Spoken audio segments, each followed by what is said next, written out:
আবারও জুটি বাঁধতে যাচ্ছেন ঢাকার শরীফুল রাজ ও কলকাতার ইথিকা পাল।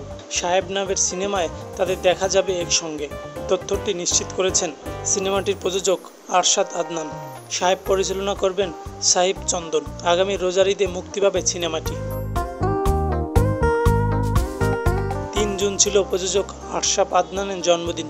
বিশেষ দিনে কোনো সিনেমা ঘোষণা দিবেন কিনা সাংবাদিকদের এমন প্রশ্নে আরশাদ আদনান জানান, রাজ ইথিকাকে নিয়ে তিনি সিনেমা বানাবেন, যেটি রোজার ঈদে মুক্তি পাবে। সিনেমাটি নির্মাণের দায়িত্বে থাকবেন পরিচালক সাহিব চন্দন।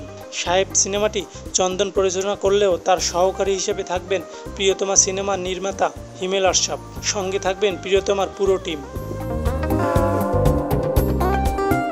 যদিও আভাস বলছে তুফানের ব্যস্ততায় সাকিব খানের সঙ্গে দূরত্ব বাড়ছে আরশাদ আদনানের। সেই দূরত্ব এবার ঘুচিয়ে দিবেন শরীফুল রাজ। খানের ডেরায় রাজের হানা এটাই প্রথম নয়। গত বছর হাসিবুল রেজা কল্লোলের কবি সিনেমায় অতর্কিতেও ঢুকে পড়েন ঠান্ডা মাথার রাজ। অথচ এই ছবিটি করার বিষয়ে সবই চূড়ান্ত ছিল সাকিব খানের সঙ্গে, যেমনটা ঘটল সর্বশেষ সাহেব সিনেমার বেলায়ও। এখানে আরেকটি বিষয় হলো, কবি ও সাহেব দুটো সিনেমাতেই রাজ নায়িকা হিসেবে পাচ্ছেন সাকিব খানের সুপারহিট নায়িকা কলকাতার ইথিকা পালকে। সব মিলিয়ে অনেকের মতে ঢালিউড রাজার জন্য উদীয়মান শরীফুল রাজ ক্রমশ হুমকি বটে।